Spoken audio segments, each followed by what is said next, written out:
Welcome back to the Couch Potato Sports Talk vodcast, the video podcast of the three most gorgeous men that you will ever see in your life talk about sports. So we told you, we promised you, we're back with part two, talking about college basketball. We're going to stick with the ACC because we are locals. We are all fans of three ACC schools. So we'll get rolling. Brandon, Lee, do we have anything to say to our viewers? I hope you guys came back for part two. I was about to say, if you're here, we're doing something right. Yeah, we really want to bring You're giving us another chance. What we're dying to get out, and we just can't get it out without talking to each other about it. That's right. So now, like Kristen knows some about sports. She coaches volleyball. Nicole, she coaches cheerleading, but she has some decent knowledge of sports. No, I can't talk anything like she you may disappear from the screen, so please don't say anything that will get you killed. And it's just not interested. So I've got to do something to somehow, engage. Right. I'm working on it. Right. Well, once we get our own studio and we start making bank, then she will have more time. She'll have more of an interest. They think in terms of dollar signs. They're just like, they do. What can you do for me? Yeah. Through that. That's it. Hopefully it'll pan out. That's recorded. You can't hide that.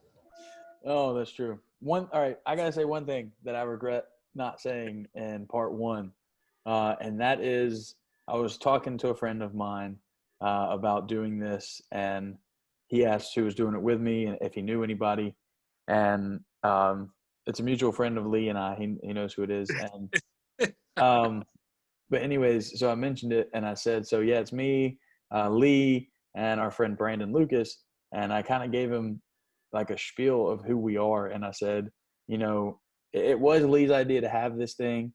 I said I'm kind of like the tech guy doing the videos and getting all that set together. I said, detailed and getting the schedule in, and then I said Brandon's gonna kind of come up with some topics for us. He'll be kind of like our investigative guy, give us all the topics. And I said Lee's just that lovable character actor that still wants to make you cringe, that everybody needs in a sitcom. Bring anything to the table. Yeah, that's what everybody needs in a sitcom. So he's like Kevin Malone from The Office. He's Newman from Seinfeld. I even went as far. I'm more of a Kevin James. Okay, yeah, but see, Kevin can still be the lead guy, like King of Queens. That's true. Yeah, I think you're too charactery to be a lead. So I guess you're truly an Andy Bernard. We're like Arthur, if we're talking about King of Queens. Arthur's hilarious. Nah, I'm going with Spence. Like Arthur's still in the opening credits. I would rather be Deacon. Maybe I'm Arthur because I have that volatile anger issue. Yeah. I go from 0 to 60. He's also in Seinfeld. He plays George's dad, and he has one of my favorite lines of all time, which is the "Serenity now," and that's one of the all-time lines. But anyways, gentlemen, let's get into hoops. All right, something that is Well, you should be. You're a Carolina school. I mean, you're a basketball school, so you should be excited about it. That's not just that, dude. I'm ready to get back to hoops, man. Yeah.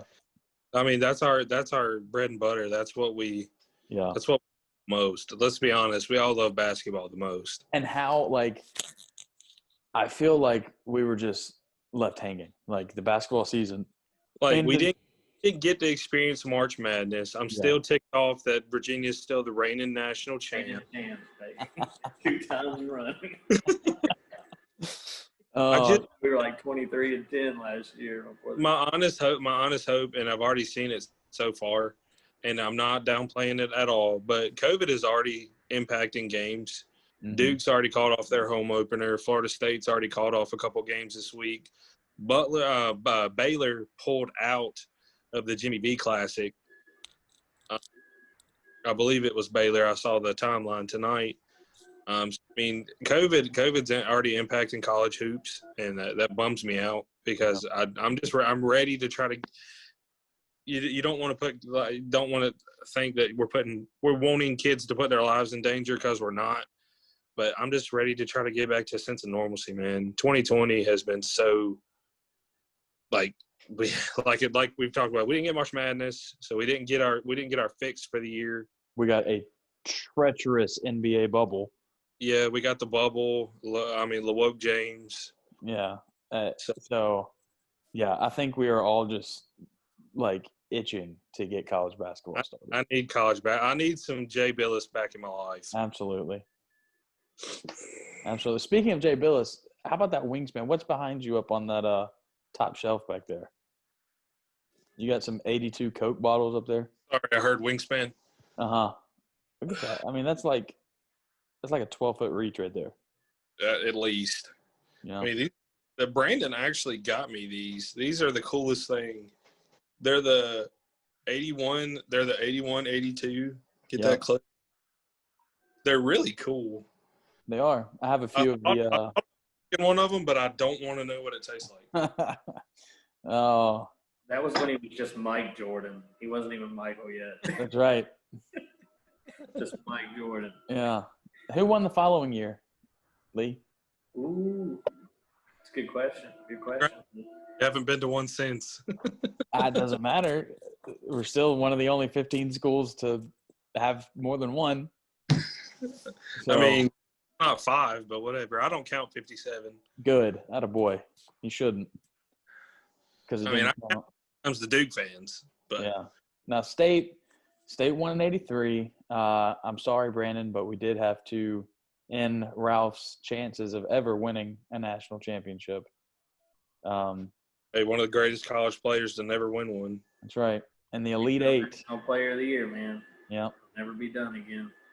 He was a stud. He was a stud. No doubt.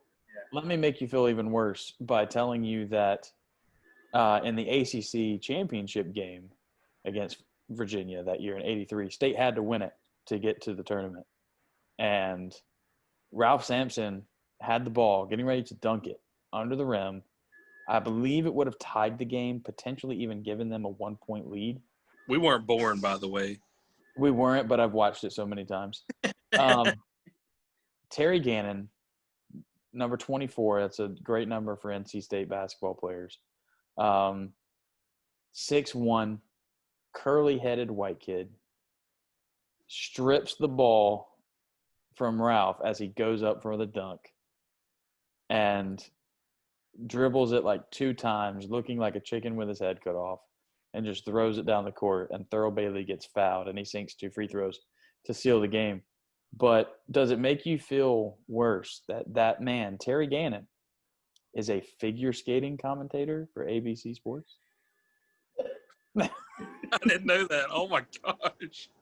Since I don't actually I guess I didn't know that, so I don't actually relate myself to the teams of the 80s because prior to my being born. But, yeah, that does that leaves a little sour taste. Well, Ralph is the biggest reason my dad became a UVA fan. Okay. Teams of the early 80s is when he was a teenager growing up. And he lived in Silver Spring, Maryland, not far from Charlottesville, a couple of hours. But,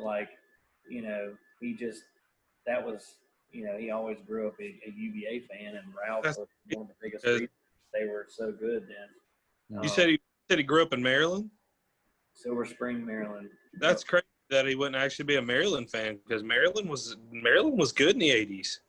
They had Lynn Bias. They had a lot of good players. They were even better in the 70s with Lynn Elmore, John Lucas. So you would have thought, he could have worked that way. Yeah. But no, he ended up becoming a UVA fan. So I don't know. What is the analyst that does he does a lot of the March Madness, the ball-headed guy. Clark Kellogg? Clark Kellogg, didn't he go to Maryland? Mm-mm. No, Clark's not a Maryland guy. No, I thought he went to Maryland. But, Caleb's favorite player, Grievous Vasquez, went to Maryland. Serious? Grievous Vasquez Grievous is Vasquez. an absolute bum. But no, Absolute bum. I mean, Your man Clark Kellogg is a Buckeye, Ohio State. Yeah. I mean, there's going to be plenty of times on these podcasts where I'm incorrect on my statistics. Yeah, unfortunately, I was that dude that cared more about basketball statistics than learning how to ride a bike when I was a kid. So, yeah, let's just go ahead and put that out there. I'd never learned to ride a bike. I could probably jump on one and figure it out in a couple of minutes. I would love to see that. Maybe it's a future podcast episode. We'll see. Maybe that's the part of a vlog we may be starting. Yeah, maybe it's part of the vlog. Maybe it's a physical challenge of a future bet. We'll see. But I have to be given, a normal human man-sized bike. Like it seemed like when I was a kid, every time my friends would try to like force me to learn, I had a bike that like was either too big or too small, and it wasn't fair. And a lot of times in my life, it was probably too small because I was a short, chunky child. So I needed one with durability, but also one that wasn't very high up. Shock absorption. Yeah. I needed durability, but the legs were short and a little fluffy. So I needed some pedals closer to my seat, and it just didn't seem to work out. Yeah, that would be something to see. Anyways, now, I actually we'll kind of throughout the podcast we'll kind of take each one of us take the lead just to kind of give you a sense of everybody. Let's go ahead and get into some hoops. I mean the first. I mean, you're not getting it. It's not being broke here first. Breaking news, I guess. The ACC actually got moved from. I saw this today, and I was super excited because this is where it's belonged the whole time. The ACC tournament had got moved from Washington D.C. to Greensboro, and let's kind of get thoughts from everybody about how that impacts the ACC. I really feel like that it's better this way. I feel like that it's more of a turnout this way. The ACC always gets a good turnout, but there's nothing coming from a hometown kid. There's nothing like the ACC tournament in Greensboro. Kind of get you guys thoughts on what you think about it getting moved back to Greensboro where it's belong. Well, I mean, I got to say, growing up in this area all of my life, and honestly, the only time that I have ever been on a plane was to go to another ACC tournament in Brooklyn, and it was terrible. So I think with that experience of my life and growing up here and experiencing it somewhere else where I actually had to leave my home state, where 4 of the teams in the conference, call their home. And also, I mean, the conference headquarters are in Greensboro. Yeah. And it just makes sense. And even though the first 13 ACC championships were held at Reynolds Coliseum at NC State, I do feel like Greensboro is it's the home. It's where it needs to be. And forget Jim Boeheim and whatever he says about Greensboro. I don't care. He's just mad he can't win it. He can't win any ACC championships. Right. Yeah. I mean, he had his time in the Big East, the Big Easy, and the ACC needs to be in Greensboro. It's where it should be. It's a central location, literally a central location. We are the Atlantic Coast Conference, going from New York to Florida, and North Carolina's in the middle. So it's a central location. I don't care what people say. It's not a home court advantage for the Big Four in the area because only a certain amount of tickets go to schools. So, and there's only a certain amount that can be purchased from season ticket holders. So if our fans end up being more, it's because the other schools aren't going and they're selling their tickets on StubHub and Ticketmaster, whatever. And that's, I believe it should be there every year. And if it's not Greensboro, then it should be Charlotte. So, what do you think, Brandon? I agree. Teams like Syracuse and Notre Dame and they've got money. I mean, their fans are going to travel either Mhm. way. So, like Caleb said, the only advantage would be them trying to make money off of selling them, online. But I will say there's that aspect of like when it comes to your childhood and you grow up and you see the tournament year in and year out being in Greensboro. Even growing up in Virginia, like I knew the importance of having the tournament in Greensboro. Mhm. And it was just you get used to seeing something, and even at that age, like you don't like change. The only place that I could tolerate the tournament being in a different location was Brooklyn, the Barclays Center, because Virginia has traditionally played extremely well in Barclays. That's the only reason. That's the only tolerance they play well. Outside of that, I could care less. Yeah. But no, it definitely needs to be in Greensboro just for the exact point that Caleb just made, because it's right in the epicenter of the conference.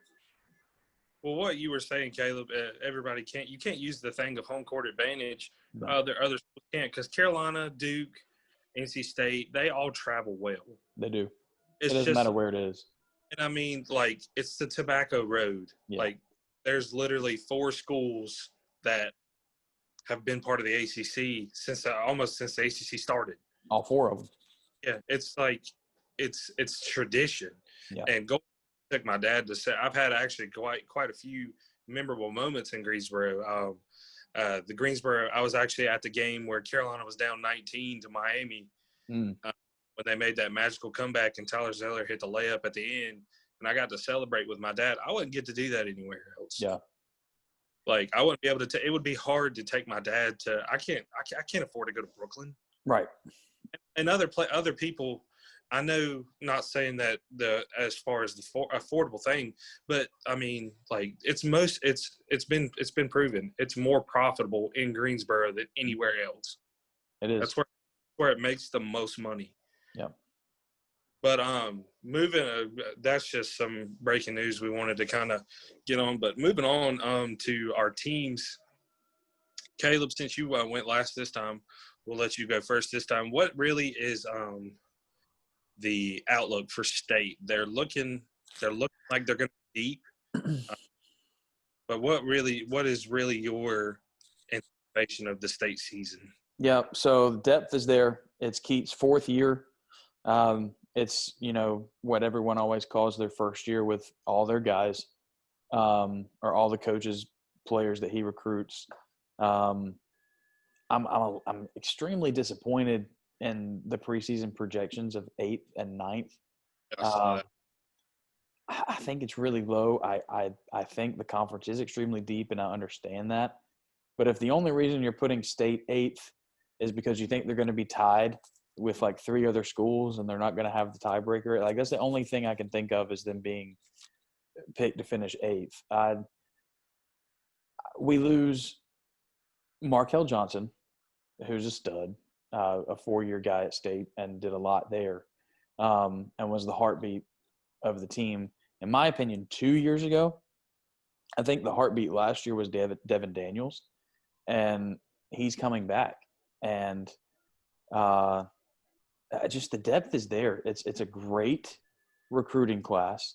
And honestly, it's really 6 guys coming in this year, and not just 5, because there's a redshirt freshman in De'Arion Sebron, who is a 6'6", 6'7", like combo guard, who honestly is going to take a lot of minutes away from Braxton Beverly, and which I'm happy with, because Braxton Beverly has decreased in value since his freshman year. When you're supposed to progress and get better, I love Braxton. He's a good kid, and I love his story, but he hasn't gotten any better. Loves to shoot. He does, and if he were better, if he could make more, I'd be okay with it. But he's not Scott Wood. So who is Scott Wood? No one. Scott Wood is my man crush, just so everyone knows that. But there really isn't. But the 6 guys coming in, you got Sebron, Ebenezer Dewana, who's a 6'11" monster, just crazy shot blocker, 4-star kid. Cam Hayes, top 50, and I think a top 15 point guard from Greensboro Day, who you know is a winner because he's coming from Freddie Johnson's system. Shaquille Moore, who is just a bulldog at 5'11", 6 feet, a lefty that can shoot it and can jump over and on anyone. And Nick Farrar, who I don't want to make comparisons to TJ Warren, but he's the type of player that TJ was, where he comes in a little bit slow, a little bit overweight, but he knows how to put the ball in the basket. And then you have a late guy that decommitted from Wake Forest after Danny Manning left.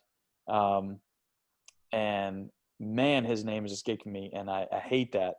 He played at Grace High School. Jay Smith? No, Smith. Oh, what is his name? It's Jalen something. Jalen Gibson. Gibson, yes. Big 6'10", 6'11". Yeah, he's at State. He's got a really high ceiling, but it's going to take him a while to develop. It will. And I wouldn't be surprised to see a redshirt this year. Probably a redshirt, yeah.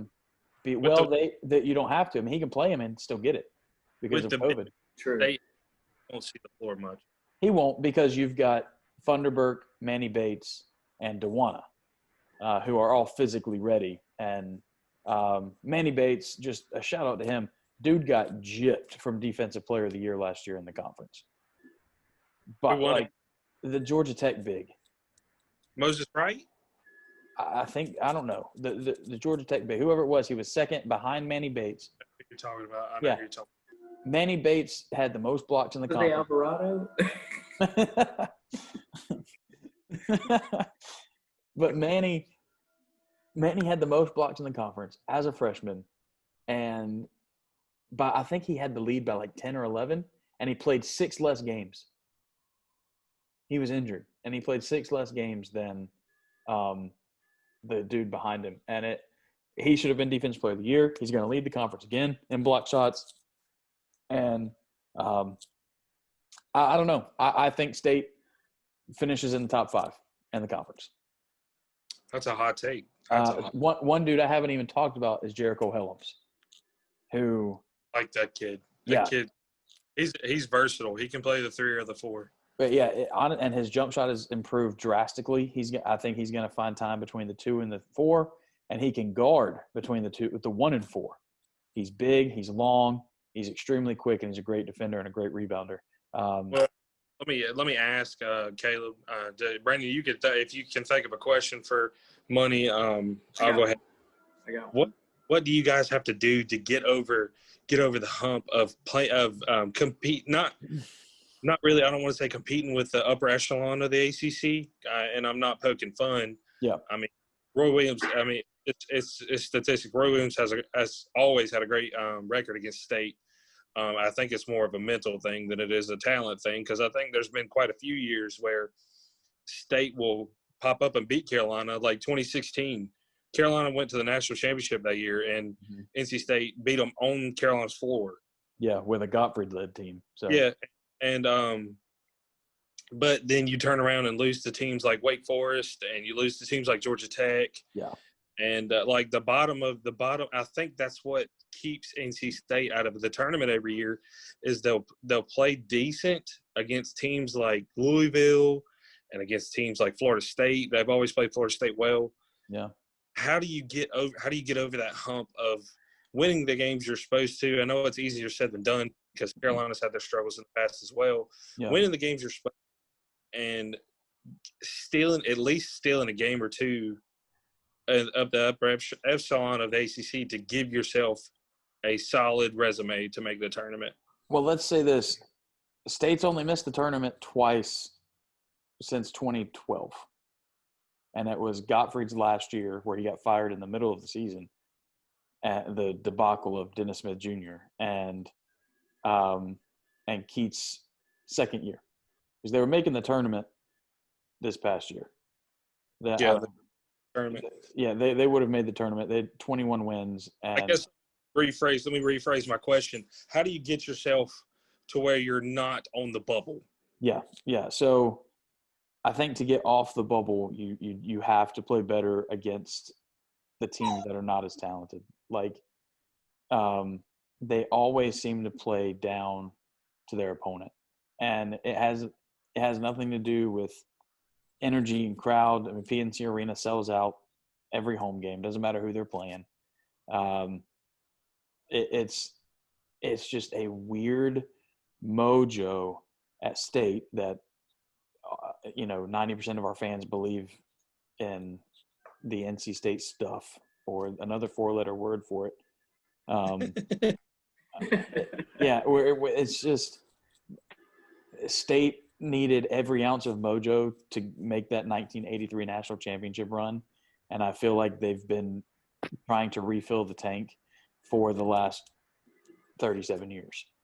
And I don't know when the tank's going to be refilled. I think it will be, because clearly State is a place that you can win and you can recruit to and you can be perennially amazing at, because it's happened. I mean, it happened from the 60s with Case all the way up to the early 90s with Valvano.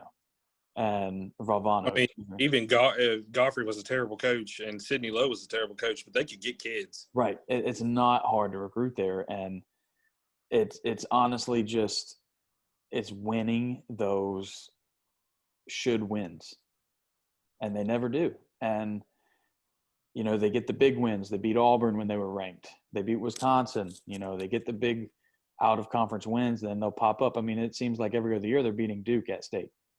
Yeah. And we don't beat Carolina like ever, because Roy Williams just hates NC State. And but I mean, Keats still won in his first year, so at Carolina, and it's just winning those should wins. And I do like that State seems to be under Keats. They play hard, and that's what the 83 team was all about. And even though as talented as the 74 team was, with the greatest ACC player of all time and David Thompson, that they were gritty and they were bulldogs, no matter how talented they were. And Valvano had that. Herb Sendek had that.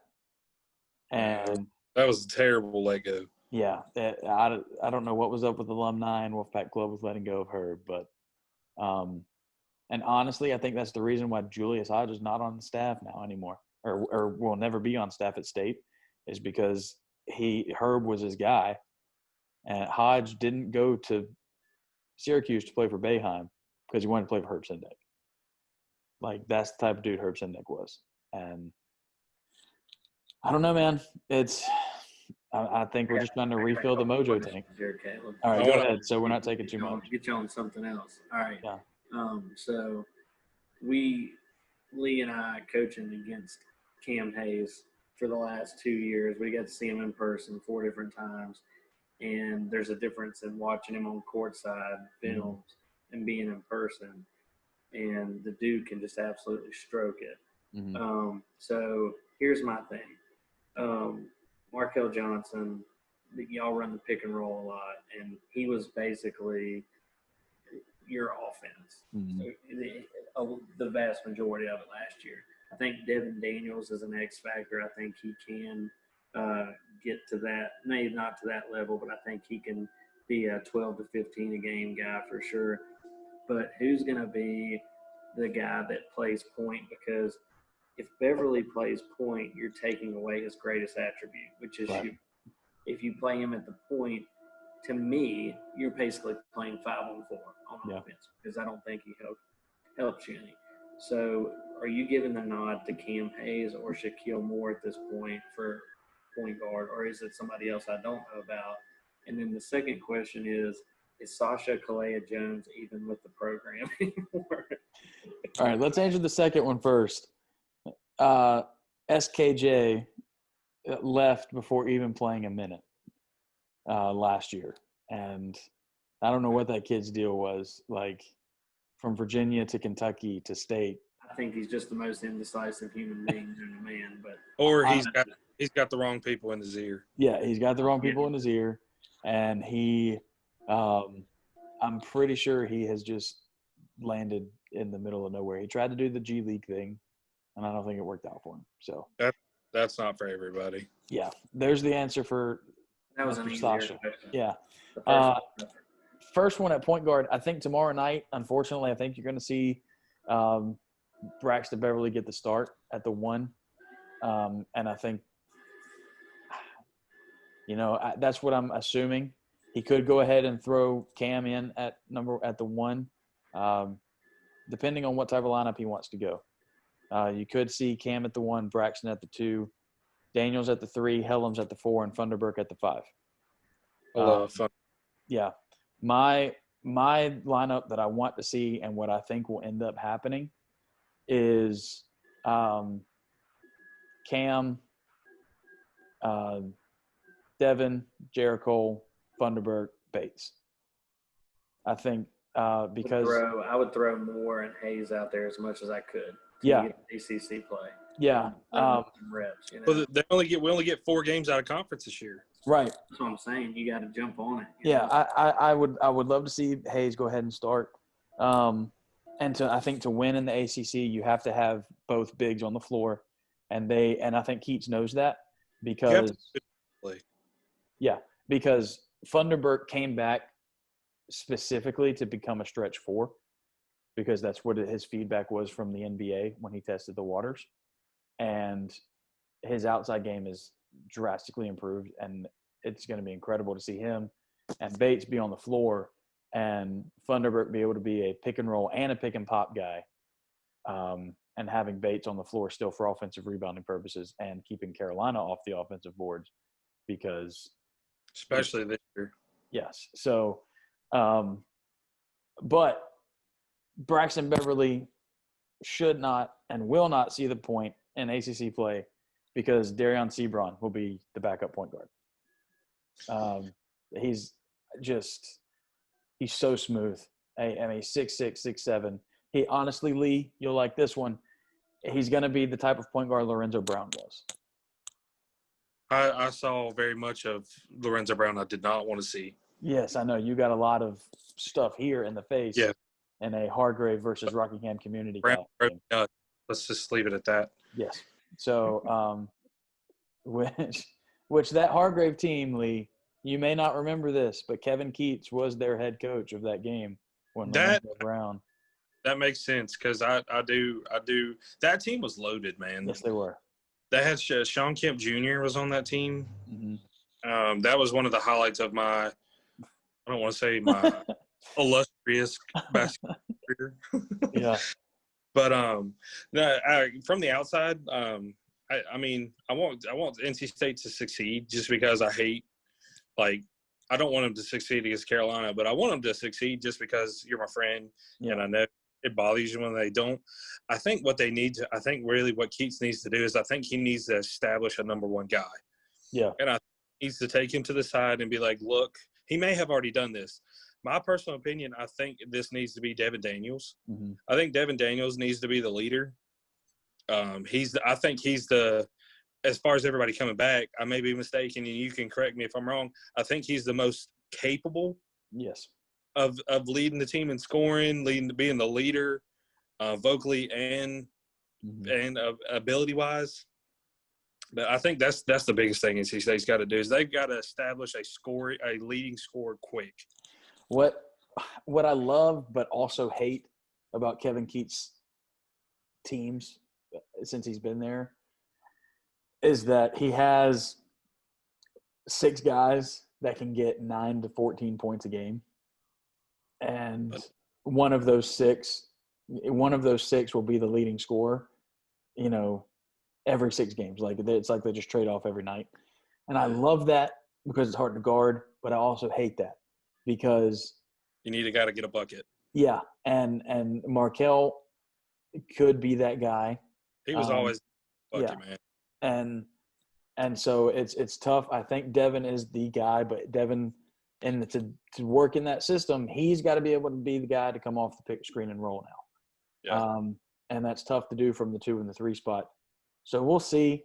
Cam Hayes is also – I mean, Cam's 6'3" now, and he's stronger.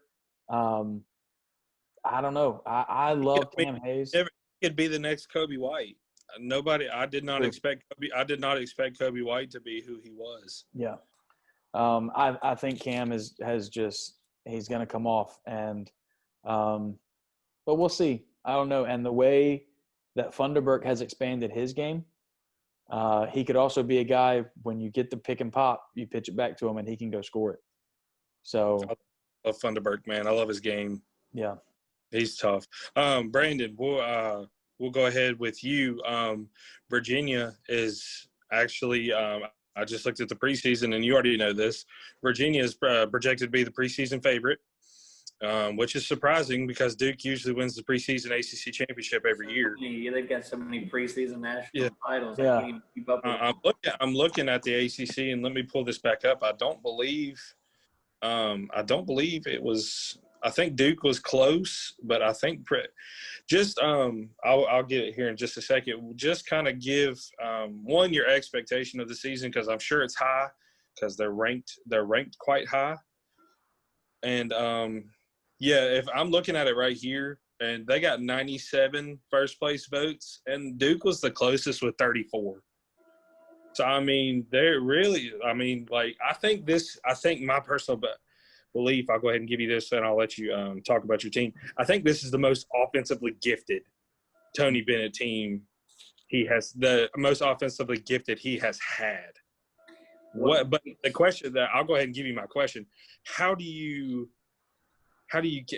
continue to develop that offense? Coming from a Carolina fan, how do you continue to develop that offense while continuing to play the defense that you play, which is lights out?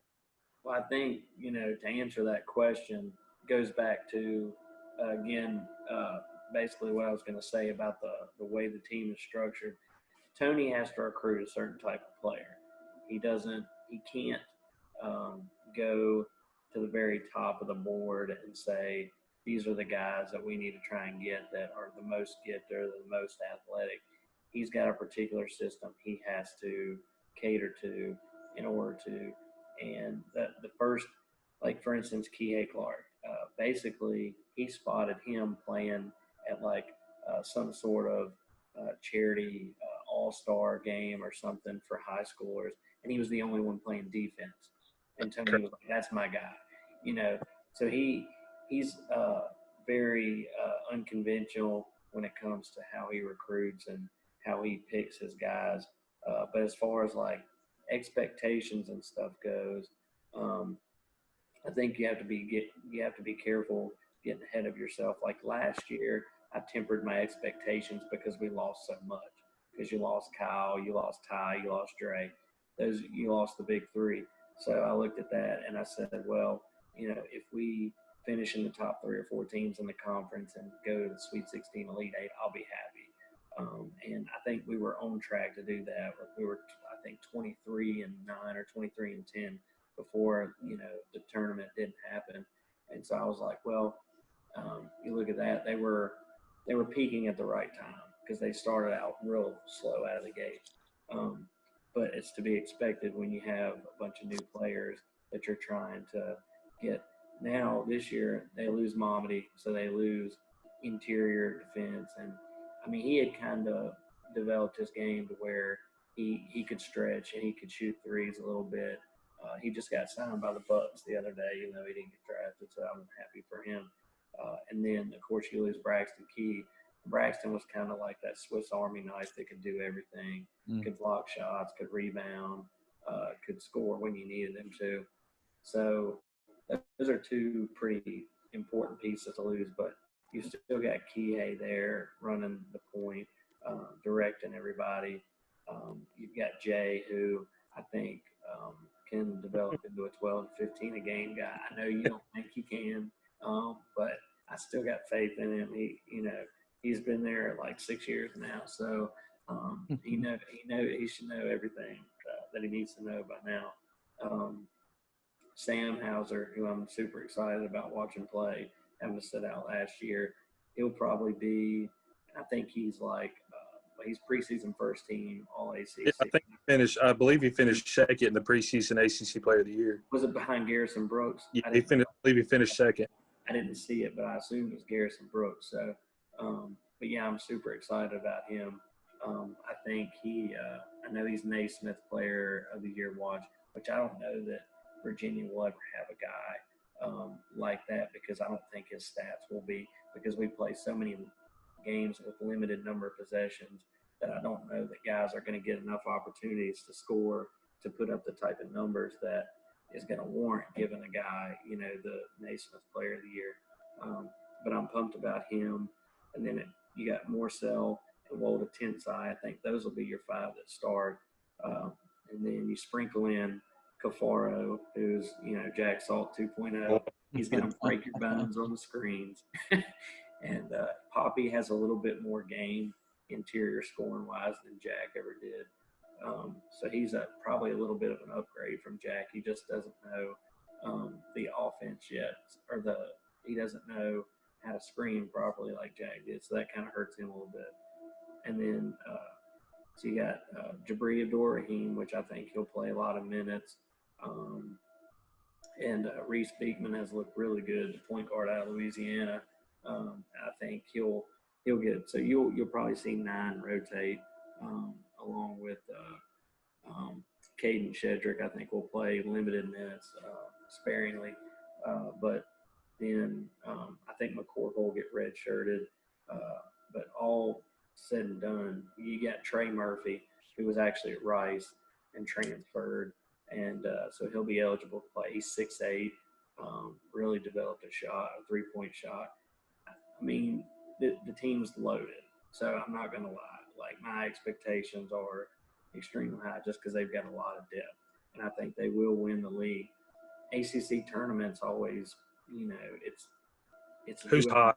Whoever's hot, so I'm not going to say they'll win that, but I think the cream will rise to the top through the course of as long as they can dodge all the COVID mess and not have any issues there. I think they should win the regular season. But I'm just excited to see him because this is the best class that he's had, combined with probably last year's team had to rely more on defense because their ability to shoot the three-point shot was just not there for the first half of the season. So they had to really dig in, so to speak, defensively, and so they got better there. And so I just look at it as what they brought in more than replaces what they're losing. So I feel pretty good about it. So. Money, do you have any questions? Anything you could think of that you want to ask Brandon? Maybe bring it in. I mean, what I don't know that I've ever asked you this. Have you ever, or were you first bored with Tony Bennett's style when he first came in? Like, how long did it take you to fall in love with it? Okay, so, and you got to realize now, like when I was a kid, Pete Gillen was coach. Yeah. Those guys ran. Orange hair Pete. Yeah. There weren't many games where they scored less than 100 points. Right. I mean, those guys could ball, and they had the N1 jerseys. Like they ran the floor constantly. Pete Gillen was over there scooting up and down the floor on his towel, like sweating, like in his mouth, chewing on it, like it was hardcore. Now Tony is just very passive, very laid back, calm, charismatic. Right. He even slows it down. But there's a saying, and it's true, and you can relate to this as well. Winning cures all. And true. Tolerates everything. Like if it works and you'll win, you'd be amazed. Yeah. And now it's like the student body and like the fans, whenever there's a shot clock violation, they go nuts. Right. You would have thought somebody just tomahawked on somebody. Yeah. Like that's just how they learn to adapt to it. Awesome. I would love to break something like that. Like the first couple of years, he wasn't very successful. I think he was 500 his first year. And then he was, or actually it was 3 games below 500 his first year because they didn't really buy in. They just didn't want to play it. And then I think he was right at 500 the next year. Then the third year is when he won like 20, 21 games and they got in the tournament, that's when I started saying, okay, this thing's going to work. And I didn't hate Craig Littlepage for hiring him at that point. And then it was like that. The next year was Joe Harrison. And then that was when they really bought in. And that was 2014. They went to the ACC tournament, beat Duke. Gotcha. That was the turning point of the whole program. So then got in Justin Anderson and oh God. So you talk about me pushing your buttons. He knows Justin Anderson's a touchy subject with me because I really believe if we had another physical ball handler, we wouldn't have blown a 16-point lead to Syracuse in that Elite Eight game. You'd have just lost in the Final Four. Could have lost in the Final Four. We'll never know. But I know we wouldn't have blown a 16-point lead to Syracuse. True. So, but anyway, we ended up getting one. It just took 3 more years to get it. I think so. Appreciated the most about Virginia, and what I appreciate the most about Tony Bennett is he's like, we all love. I think all three of us can agree we love the way Virginia plays defensively.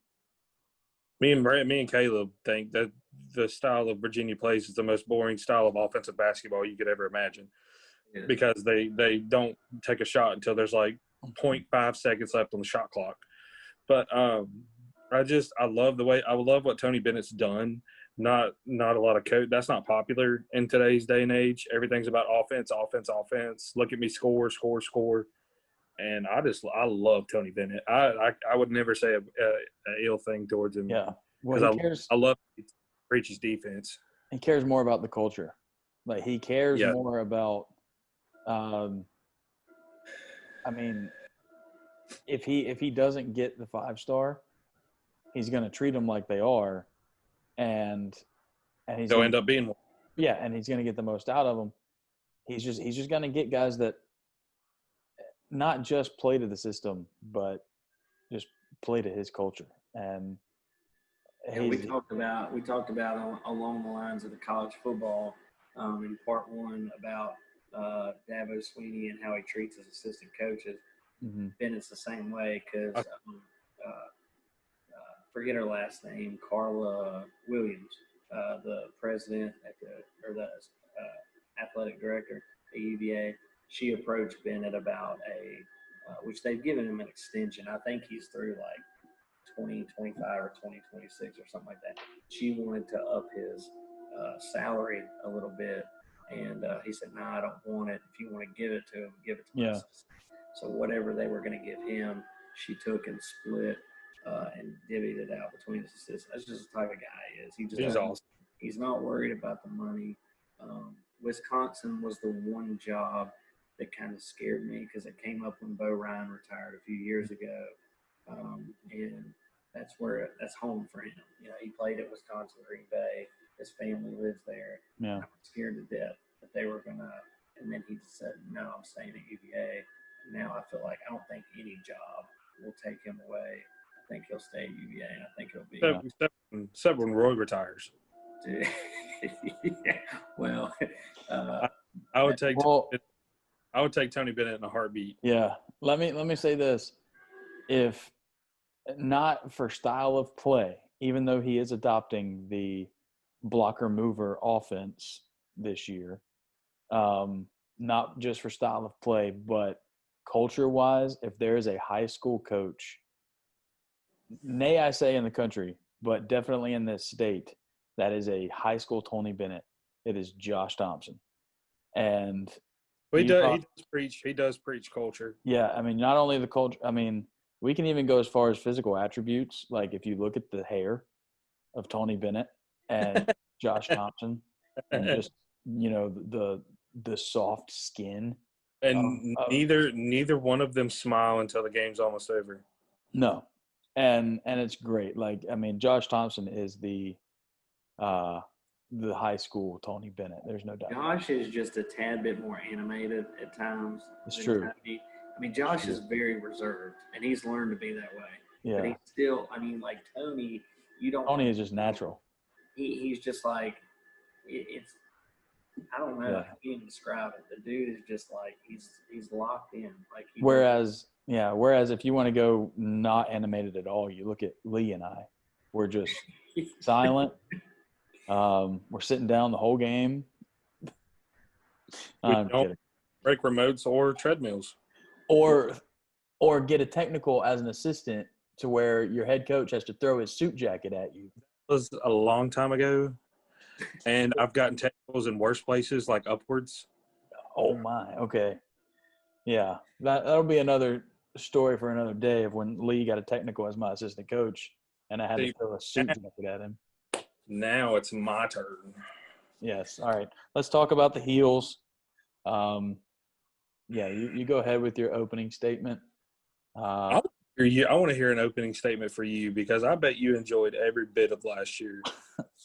Except for the fact that State still lost twice to you. You still lost twice to Carolina. I could care less about how crappy your season was. You could have went on and won the national championship, and if State had won at least 1 out of 2, I would have been perfectly fine with it. But you sucked. You weren't going to make the tournament, No. and it sucks that no one got to enjoy an NCAA tournament without Carolina. But what's great, our streak is still intact. I feel like it's going to have an asterisk. It's got a Barry Bonds beside of it. So last year was probably like this is my personal opinion, and you can disagree with me if you want to. If Cole Anthony doesn't get hurt, I don't think we go 14-19. You're right. It might have been 15-18. I don't think we would have done particularly well, but I don't think we would have had a winning record. I'll say that because how many games last year did Carolina lose at the end? Virginia comes to mind with Wolatensai hitting that shot. The Notre Dame game. Yeah. I mean, there were so many games I've completely lost count. The Duke game twice. Well, I mean, you had Cole, but still. Not just once, but twice. Yeah. Trey Jones to put him in overtime and Wendell Moore to beat us. Yeah. And we had an 8-point lead with under a minute to go.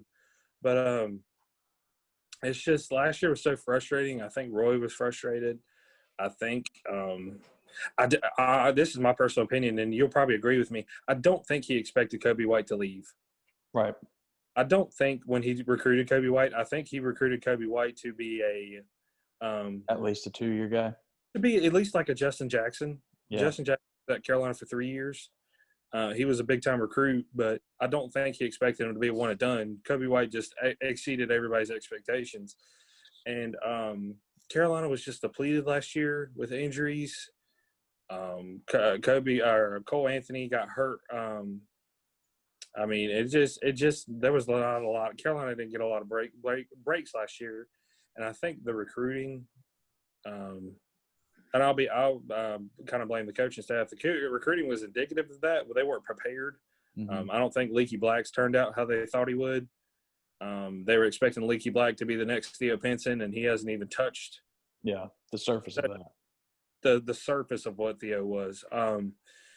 I think the good thing about this year, though, is one, Garrison Brooks is back. He's the ACC Preseason Player of the Year.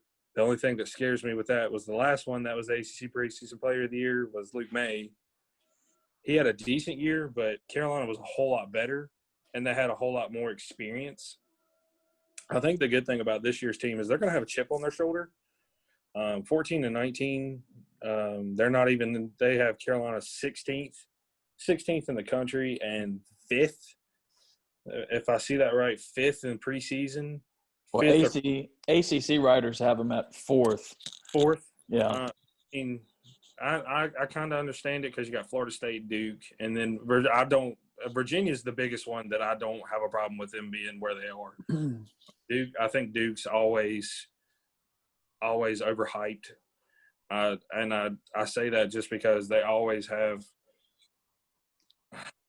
we all know how I feel about Duke. I won't get into that rant because I'll run out of time. But I think Carolina this year has a chance to be really good, but I also think they have a chance to be middle of the pack because they have a great recruiting class. Caleb Love is going to shock some people with how good he is. Carolina, I believe, will be the biggest team in the country because you have Garrison Brooks, 6'10". You have Deron Sharp, he's 6'10", 6'11". Walker Kessler, 7 foot. They have Still got Baycott. Armando Bacot, 6'10". Leaky Black is 6'7". I mean, he can play the 1-2 or the 3. If he could come into his own, he would be a huge piece in their run this year. Caleb Love's 6'4". I think what's going to hurt Carolina is their depth. People, because their depth is a bunch of freshmen. You've got Puff Johnson, who's Cam Johnson's little brother.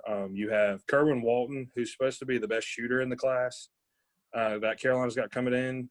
You have R.J. Davis, who's going to have to play the backup because, heaven forbid, Andrew Platek's not running the backup point.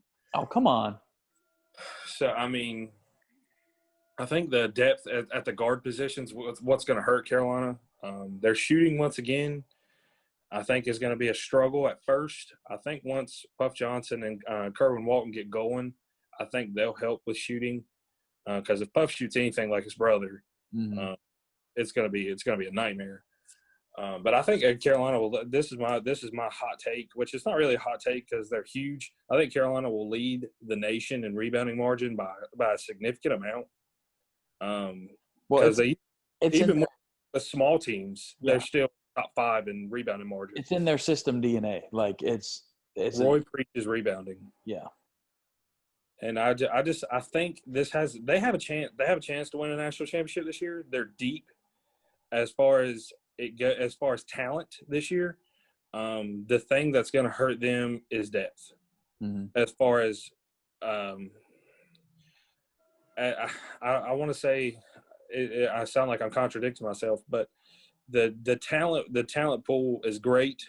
How Roy uses that talent is what's going to determine whether they're at the upper echelon of the ACC. I think they can finish as high as first, but I think they can also finish as low as 6th or 7th. Because I mean, the ACC is the ACC. Yeah, there's going to be one team that nobody expects that's going to be at the top. Clemson. So I think that's where we're at. We have a chance to win a national championship, but we also have a chance to get knocked out in the second round or Sweet 16. Yeah. It really all depends on how Roy uses the talent that he's recruited. Yeah. So, well, first of all, to say, you said there's always going to be one team to surprise. I think that team's Clemson's this year. Just with what's the kid's name? Amir Sims. Yeah, he's a beast. John Newman. You know, you just got guys that have had a lot of playing time for several years. Yeah. Which John Newman cut his hair, by the way. He cut his hair, dude. He looks horrible. Yeah, John, I need the fro back, man. It already looked like a blow dryer. Just yeah, electrified him. Yeah. Yeah. So, but anyways, I love Clemson. They always seem to be a thorn in stateside, except for the last 2 years when we beat them on the Braxton Beverly buzzer beater, and when Markel just took over in the ACC tournament. But yeah, so that. But then I'd have to ask you, first, was last year the start of the beginning of the end for Roy? How much longer do you see him at the helm? And then for this year's team to be successful, do they offensively, we know defensively and rebounding, they need to be inside out, but to be successful offensively, are they surrounding and putting a bunch of eggs in the basket of Garrison Brooks leading and scoring and rebounding? Or are they going to be more perimeter oriented? I don't think. Go ahead, but I'll let you finish. Yeah, but just which are they going to be? What's going to be the bread and butter? And will that make them successful, or do they need to add another element? I think we all can agree when Carolina's successful, they've had shooting. Like the 2016 team, I mean, that was just a Justin Jackson worked so hard in the 2017. Let me rephrase that. 2017 team, even 2016 when they made the national championship run, Bryce Johnson was a monster. Mm-hmm. And we had Bryce Johnson and Kennedy Meeks and Isaiah Higgs. They were all Bryce Johnson was the senior, and Meeks and Hicks were juniors, and we have to play inside out. Yeah. Because our strength is our bigs. I think people are going to be surprised, but I think Walker Kessler, from what I've seen, him and Deron Sharp are going to be able to stretch the floor. Nobody knows this, but I mean, I think the thing that bothers me with Roy is guys in high school that are able to shoot. If they're tall, he turns them into a perennial big man, and that's all they play. And it bothers me because I think we would be better, but that's not the way Carolina's offense is built. Yeah, it's the too high big man. They pick and pop to set the back screen. I mean, it's a bunch of screening for bigs. I think Carolina's best chance will be feeding it in the post. Garrison Brooks is going to be. Me and Brandon have talked about this. Garrison Brooks could easily be a 2010 guy. Yeah, he proved that at the end of the season. He's the leader of that team. Everybody knows Garrison Brooks the game plan is going to be to stop Garrison Brooks and make somebody else beat you. Yeah. As far as to answer your first question, I think it was poorly. I think the recruiting was not as good. I think the staff's kind of getting. I think there's going to be some. I like Hubert Davis, but I think Coach Rob, Roy, they're going to have to get out of this mindset that not every player that they're going to recruit is going to be a 4-year guy. That's how Roy's always been. He's had when Roy came in 2004, he's had two one and dones, 3 one and dones. I apologize. He had Brandon Wright in 2007, then Nasir Little and Kobe White. Everybody else, he's at least got to stay more. Harrison Barnes stayed 2 years. Yeah. And Harrison Barnes was the number 1 overall player in the country. Yeah, well, he was a dud. I mean, he was pretty good. He didn't live up to his expectations, but he was still a baller. But I think Roy's got a few good years left. I think that 2021, if you look at their recruiting class, I think it's on the horizon that if Roy doesn't change the way he recruits, being that it's Carolina and being that it's blue blood and we're on the national stage. If he doesn't change, you're going to start seeing it. Because, I mean, we have 2 4-stars, DeMarco Dunn and Dontrez Styles. But, I mean, all the other 5-stars are going to places like Kentucky and Duke. Duke and Kentucky are loading up a bunch of 5-stars. Gonzaga, you see Mark Few starting to – I think that Jalen Suggs kid that he got over there is going to be an absolute monster. I really think if Roy doesn't adapt, I hate to say this because y'all know I love the Kenny Williams and the Joel Berrys and the Marcus Pages. I love developing guys to see what they see that even though they're a high prospect, they actually want to get better. Yeah. Instead of just having one good season and going to the pros and like flopping out. I think that'll be the one thing Roy's going to have to do if he wants to compete on the national stage is he's going to have to change the way he recruits. He's going to have to get out of this.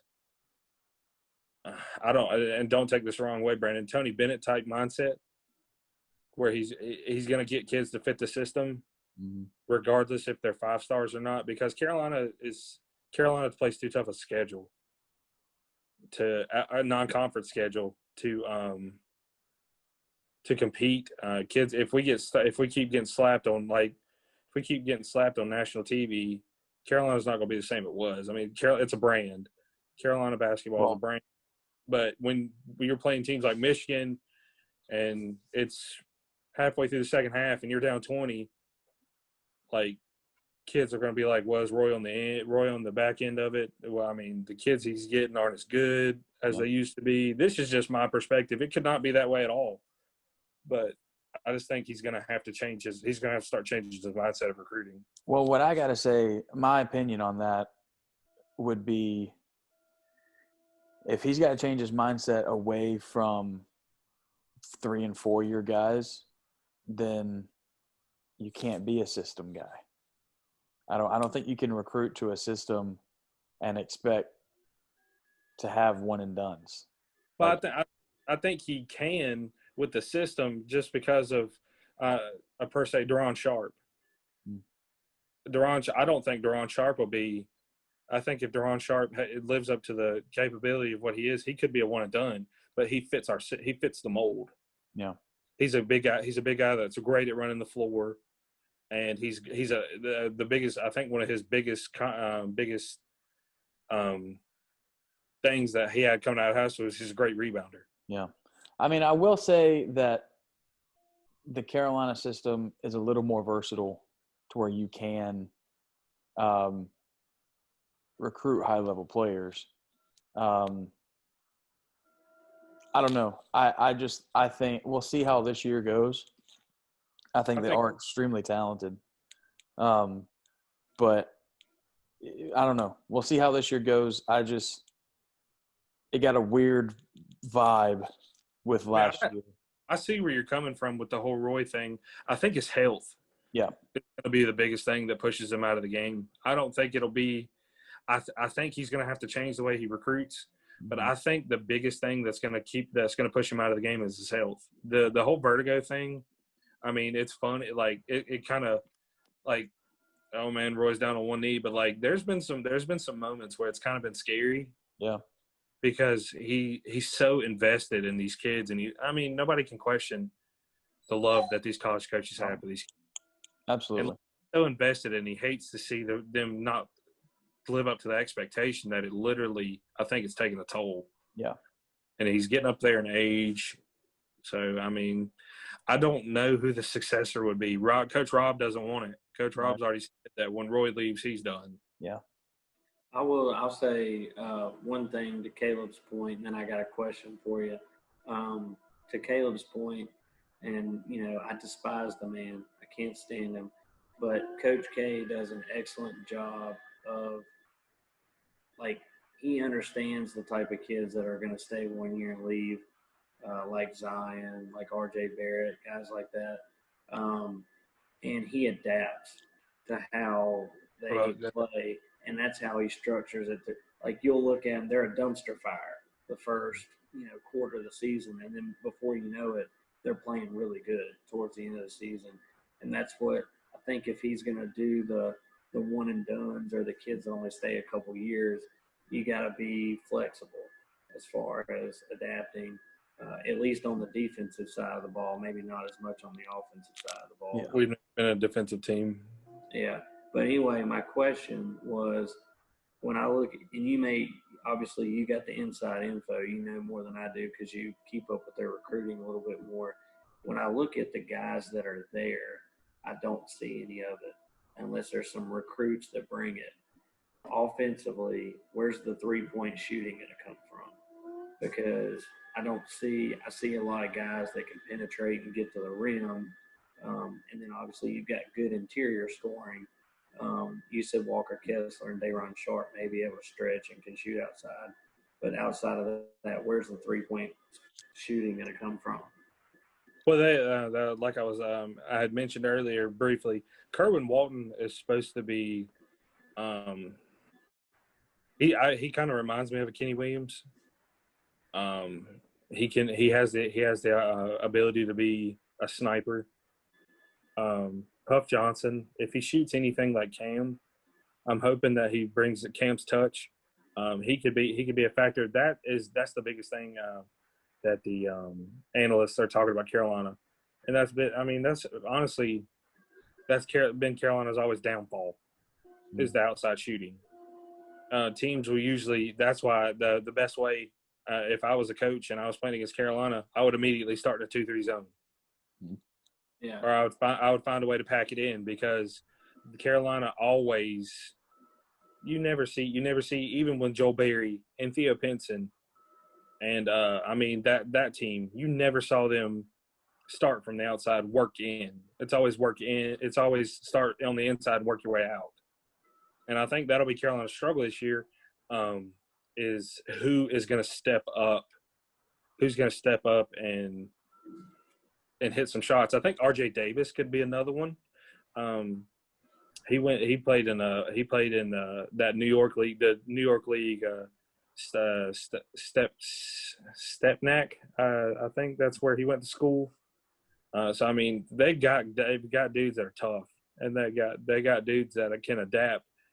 And what you were saying about Coach K, the thing that I think about in college is if you don't have, which I mean we all agree on this. This is just stating the obvious. If you don't already have a game plan as far as recruiting, as far as your style, like Tony Bennett, he's not gonna like. There's 5-stars out there that fit his mold, that enjoy playing defense, but it's you can't find guys that don't want to play offense. That's the hard thing. Because I've seen quite a few 5-star recruits that have at least Virginia on their list. Well, Caleb Houston committed to Michigan. He had Virginia. My fingers crossed. Trevor Keels. He's been right in there the whole time. So I'm hoping. It's just the thing of it's not really it's competing with the Kentuckys and the Dukes, because every Kentucky and Duke commit had Carolina on their list. Yeah. But it's just that thing of I don't, because I mean Carolina, even though they're bigs and they play through the bigs, they still get up and down the floor. Mm-hmm. They're still always when they're good, they're in the top 10 in points per game and total and like just a time of possession and. Well, they're the best secondary break team in the country, like perennially. I mean, their secondary break is just ridiculous. Roy has always preached offense. Yeah. He's one of the most frustrating men in the world. He hates when we don't play defense, but yet he wants to get up and down the floor. Like the guy, if you want to preach getting up and down the floor, yeah, you can't have your cake and eat it too. That's the thing that I tell a bunch of my friends. Like they hate that Carolina averages 90 points but give up 80.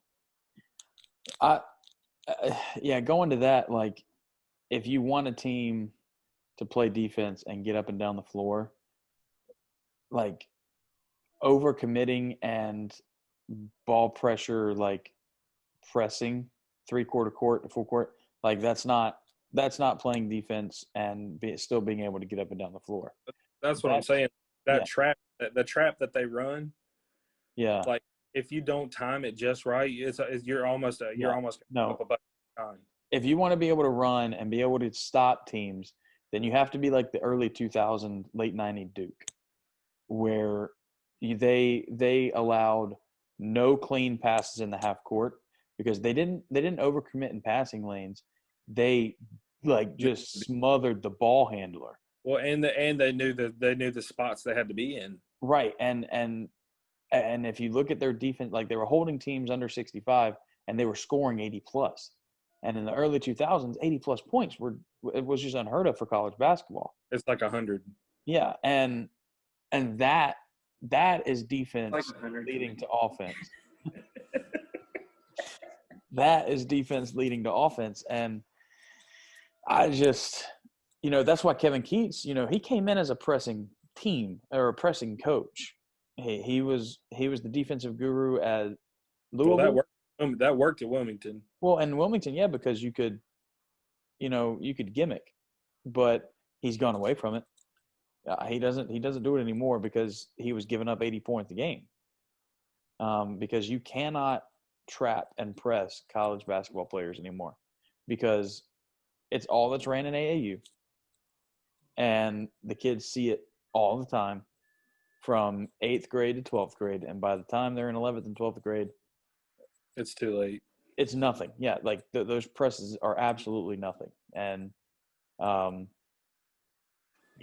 So I think you're right. Carolina got to play inside out, but they've got to get the occasional outside shooting. They're going to have to hit some shots. Our teams are just going to pack it in. Yeah, and I mean, you've got teams that are just getting bigger and better defensively. I mean, Florida State's freaking huge. Leonard Hamilton and Brandon. Me and Brandon talk about this all the time. He could get kids. Yeah, and these kids are monsters, but they don't play well together. They don't. They don't. Last year was his best team, I think, that he's had, and he's getting kids in. It's really going to be That Scotty Barnes kid is going to be a monster. Barnes is going to be good. I think Florida State's going to be good again this year. They probably won't be quite to the level they were last year, but they're still going to be good. They lost a lot of experience. They did. All right, fellas. Well, excuse me. It's now midnight. College hoops starts today, gentlemen. Let's go. So that's a great part 1 and part 2. We'll get these cut and we'll hopefully get these posted sometime later today. Could be unprecedented of issuing two podcasts on our first day. So we'll see how it goes. I'll do my best to get do it for the fans. That's right. Do it for all our family, all our love and devoted fans that we have watching. So maybe we should take bets on the over/under of how many views we're gonna get. Yeah. So, hey, we have connections. That's right. Word of mouth can go overseas out there with Blackburn. That's right. Shout out to James Blackburn. Wow.